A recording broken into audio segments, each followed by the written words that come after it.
So I started this company with a colleague of mine from university back in 1987.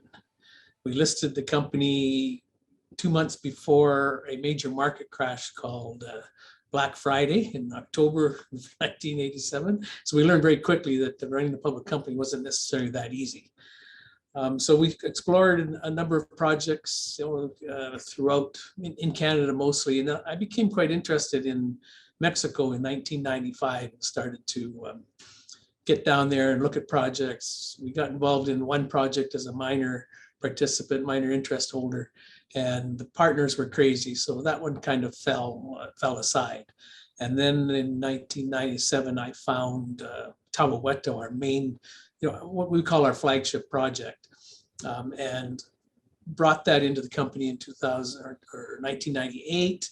Did a little bit of work on it in 1998, 99, and then the market tanked on us. Gold went to $280. We couldn't do anything for a number of years. And in fact, it wasn't until 2004 when we got active again. And from 2004 right through to about 2010 or 11, it was actually most of the exploration was conducted between 2004 and end of 2008. And then the worldwide recession hit in 2009. So we found ourselves back in a little bit of trouble, not finding a lot of money in the public markets to raise to move the project along. And then, let's see, 2013, 14, in the beginning of 15 were pretty tough years. I almost lost the company. I couldn't support it myself anymore. And then I met a Mexican operations group who brought in some money, resurrected our financial part of our company, and we handed over to them a control position in the company because the shares were very, very cheap. And at the same time, a operating guy came in and took the CEO position. I stepped aside and remained as president. And then during that period of time, he led the company by getting Tahuehueto into bulk sampling and doing some underground development. Excuse me, we raised some money to actually do a new acquisition. We acquired a Campo Morado mine, and we bought it for $20 million. Anyways, it was led by the former CEO, the Mexican CEO, between 2015 to 2020. And at that time, the gentleman stepped aside and I resumed the CEO position. The company was in pretty bad shape again. We were having difficulty operating. We were having some problems within the local community of Arcilla, where Campo Morado is, and it just wasn't working. So the CEO resigned. I took over CEO position again, and from 2020 till now, we've been able to work with my team and get the company back on its feet. We're making really good money at Campo Morado now, and we're actually building a second mine, our Tahuehueto mine. But have you, adhered to a particular philosophy in achieving success, or has it been somewhat organic in nature? Well, I think that the best way to sum it up is perseverance. I knew that our Tahuehueto project was going to be a mine. It had all the capabilities, all of the large mineralization, big potential to become a mine. And it's a matter of finding access to capital to guide it through the exploration phase to actually prove my thought process that it would become a mine. So, it's a lot of perseverance. It's a lot of running around chasing the dollar, trying to find money out of the public sector so that you can spend it in the high risk mineral exploration industry. Could you give me an overview of kind of what you guys are all about and your projects, which, as I understand, they're all kind of Mexico-based? The flagship project is our Tahuehueto project. It's located in northwestern Durango, and it's a very sort of a very large epithermal system. It's a district scale property, so we own about 83% of the prospective ground within a large epithermal district. And that district's about 12 kilometers long by 8 kilometers wide. So we have a large amount of exploration potential contained within our concessions in the district. And we've only really worked a very small area of the project where we have developed our resources and reserves. So and we guided it through exploration. We came up with a reserve. We had a pre-feasibility study completed, which showed very good, robust economics. And we decided to go ahead and build the mine. And so that's what's underway at Tahuehueto right now. And in fact, we're about 85, getting close to 90% of that project being built. And we expect that we will start production there near the end of January of next year, so 2022. So like a month and a half away, we should be getting very close to starting production at half capacity. And then near the end of Q1 of next year, we would expect to install a second ball mill and have that project producing at around 1,000 tons per day.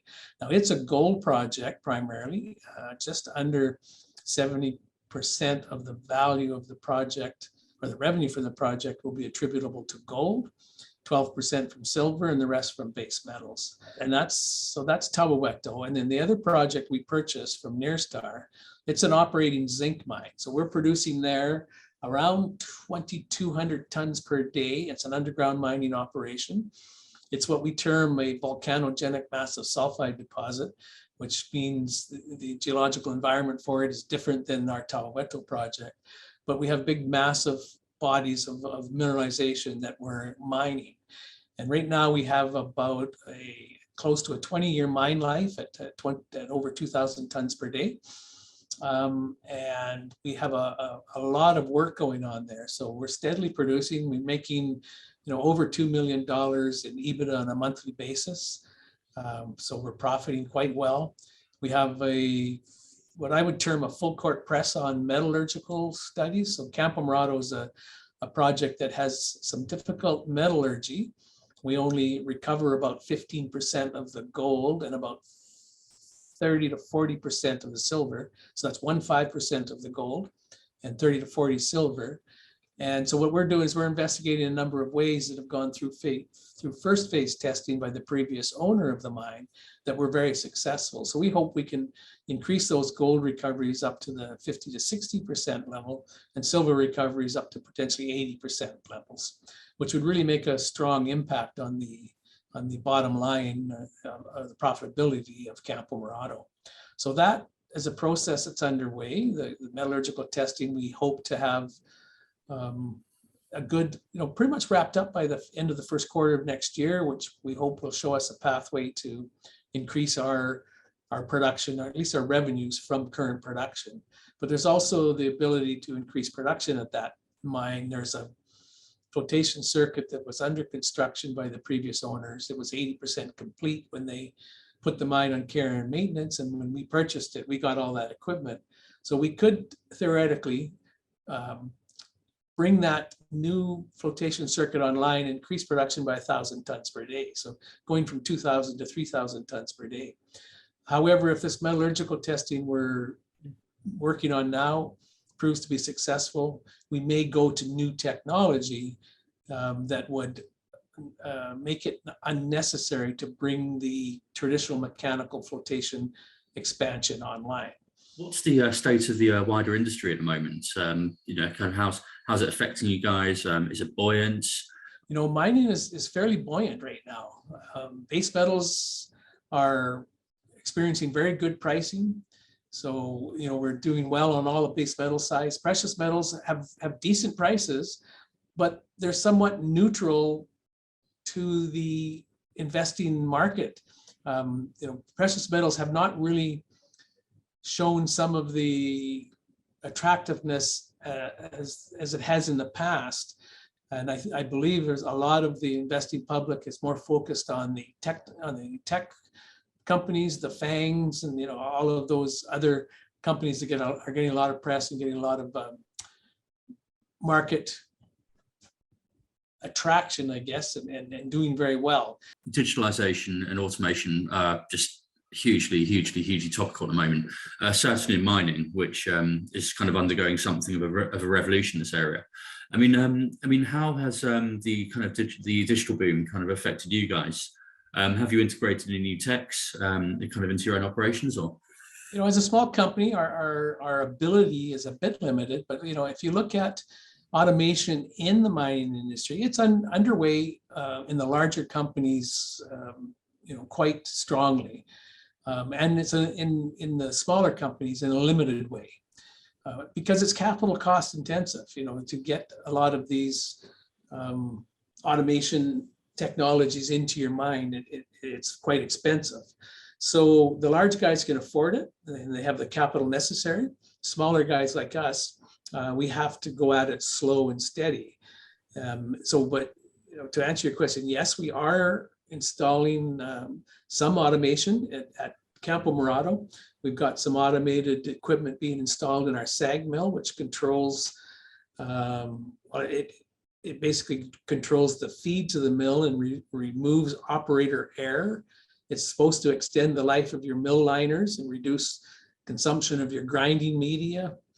It's supposed to increase production throughput. So we've gone ahead to invested $350,000 into that. I mean, what's the size of your workforce at the moment? And I mean, if you look at Campo Morado, we have about 280 people, plus or minus, working at the mine site.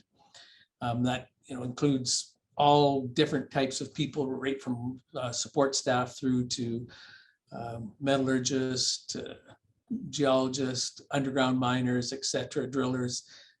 And at Tahuehueto, the gold project we're building, because it's under construction, we have probably around 150 people working on site right now. That includes contractors. When Tahuehueto gets into operation, is in full operation, we're expecting to employ about 200 people at the mine site. Mexico offices, we probably 25 to 30 people in the various offices within Mexico. So we have a Mexican head office actually the company's head office is here in Vancouver, Canada. And the Mexican head office is in Mexico City. We have an office at Campo Morado, and we have another support office in Durango to support the Durango Tahuehueto project. So what did I say? Mexican offices, 25 plus or minus, and in Canada, fairly small workforce here. We have currently 7. We will be expanding to probably a dozen people next year, depending on success and cash flows. But all in all, we try to run a pretty tight ship and not overstaff if it's not necessary to do so. I mean, does Altaley have a formal sustainability program? I always like this question because, unknown to the general public, mining companies have been practicing very strong sustainability practices over a long period of time. As an exploration company, if you don't pay attention to, exploration and mining company, if you don't pay attention to your local communities, people there, try to get them involved in your project, you basically don't earn a social license and you will not be able to move your project forward. So, as long as we've been running, this company has been in operation, we've always practiced strong sustainability. It's only in the last, 5 to 10 years where it's really become forefront and a bit of a buzzword for the investing public and the institutions to get on board to make sure that companies are practicing them. But, I can say with strong confidence that our company, as well as a lot of my colleagues' companies, have always practiced strong sustainability efforts in the areas they're working. We've always paid particular attention to the communities we're working in. So we're helping out those communities whenever and wherever possible, as far as our budgets will allow. Sometimes our budgets are constrained, are strained in the exploration phase. So, we haven't got a lot of money to invest into the local communities. But what we do, as much as possible, is hire local people. So, let's take, for example, in Tahuehueto, during the exploration phase, we built a school for the local students. There were local children. There was never any formal education there for them. They were too remote. And we staffed it with a teacher. So we actually put the teacher on our payroll and brought the teacher in. We built a medical clinic. We staffed it with a doctor, again, on our payroll. The doctor was on a part-time basis. He would come in for about 2 weeks and then leave for 2 weeks and come back in. But that doctor was accessible to the local community. So anyone who lived in and around the area, if they had health issues or concerns, would come and visit the doctor on our mine site. We've improved sanitation, drinking water for the local communities in and around the exploration site, and currently at the mine site being built. And then at the operating mine, and we will have this in Tahuehueto as well. In fact, we are practicing it right now. We have training programs in place, allowing us to hire locally as much as possible. It gives residents the ability to gain long-term skills that can help them in the mining industry over a long period of time. We've been investigating the additions of solar electrical power generation, both at Camp Amarado, potentially at Tahuehueto.